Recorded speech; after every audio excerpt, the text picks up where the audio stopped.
Ahora, mi querido Israel, preocupa estas políticas de redes sociales porque, bien lo mencionas, están secuestrando la democracia. Vemos que no cumplen con esta promesa de libertad de expresión. En este caso, ¿cómo funcionan las políticas? Esto que ocurre en Twitter desde tu análisis, de tu experiencia, es por esta incidencia conservadora en algunos de los gerentes en Twitter, o viene más allá, es un tema mucho más global, no tan local, no tan solamente en México. ¿Cómo entender esto que ocurre en las redes sociales y que ataca a cuentas particulares como si fuera incluso un acto desmedido? Vemos que en Estados Unidos con un Donald Trump fue hacia su cuenta personal y hoy vemos que aquí en México no existe esta justicia, no es nuevo, vemos que hay cuentas que se siguen suspendiendo pese a que no hay absolutamente nada que suspenderles, mientras que hay otras que siguen ahí promoviendo odio, acoso selectivo, etcétera. ¿Cuál es el fondo de todo esto? Mira, el fondo obedece a los intereses de los empresarios. Por ejemplo, ahorita hay un monopolio. Facebook tiene el monopolio de la comunicación porque es dueño de WhatsApp, es dueño de Facebook, es dueño de Instagram. Inclusive el Congreso lo mandó llamar porque hay una infracción del antimonopolio, la ley de antimonopolio. Entonces, obviamente, estas personas que tienen muchos intereses, porque Facebook, como tú sabes, vale mucho en el stock market, en la bolsa de valores, pues tienen que proteger sus intereses. Sabemos que nosotros, los usuarios, somos los que le generamos valor a estas empresas. Recuerda lo que pasó con Cambridge Analytica en Inglaterra. Utilizaron Facebook como una plataforma de manipulación, pues, para posicionar a algún presidente. Aquí lo preocupante es que en México no existe una soberanía de la información, una soberanía de infraestructura, y eso nos pone sumamente vulnerables. Puedes tú imaginarte que así como ya empezaron a suspender cuentas de algunos que estaban promoviendo una línea, pues al final del día se puede dar el caso que algún candidato, que inclusive al presidente, lo censuren y le cancelen como le cancelaron al presidente en Estados Unidos. Eso llevaría toda la democracia de México en otra línea. Por eso te digo, esto es un secuestro de la información.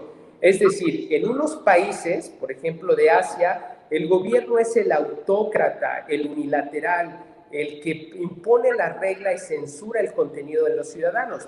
Pero lo que vemos aquí, que estas empresas privadas, como el caso de Facebook, toman decisiones unilaterales de censurar el contenido de una persona.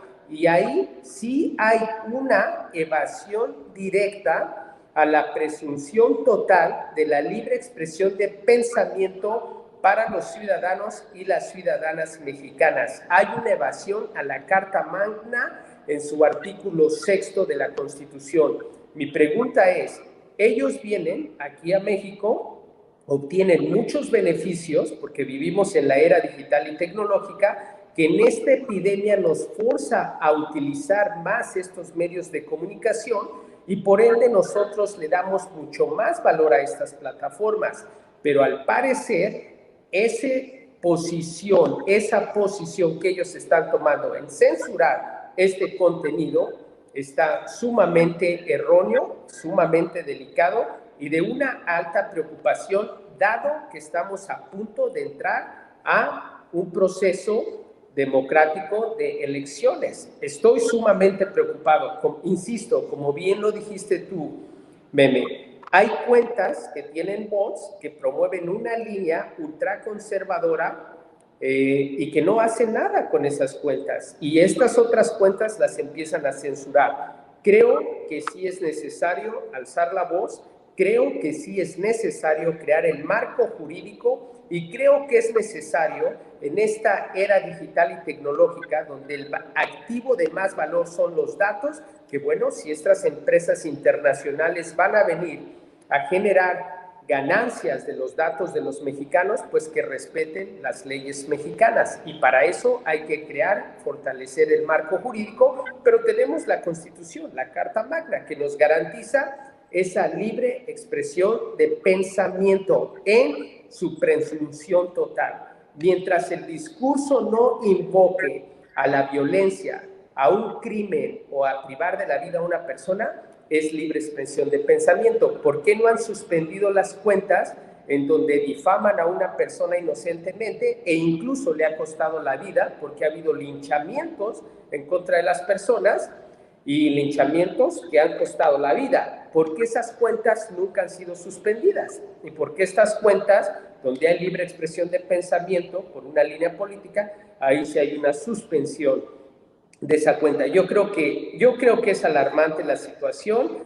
Me da resonancia con la posición cuando dijo el presidente que hay que crear que él debe de crear su propia red social para no estar secuestrado por esta plataforma o por este monopolio de comunicaciones. Imagínate, te pueden censurar tu canal de YouTube, te pueden censurar tus cuentas y literal, pues te dejan con la boca callada. Es una evasión a la libre expresión de pensamiento.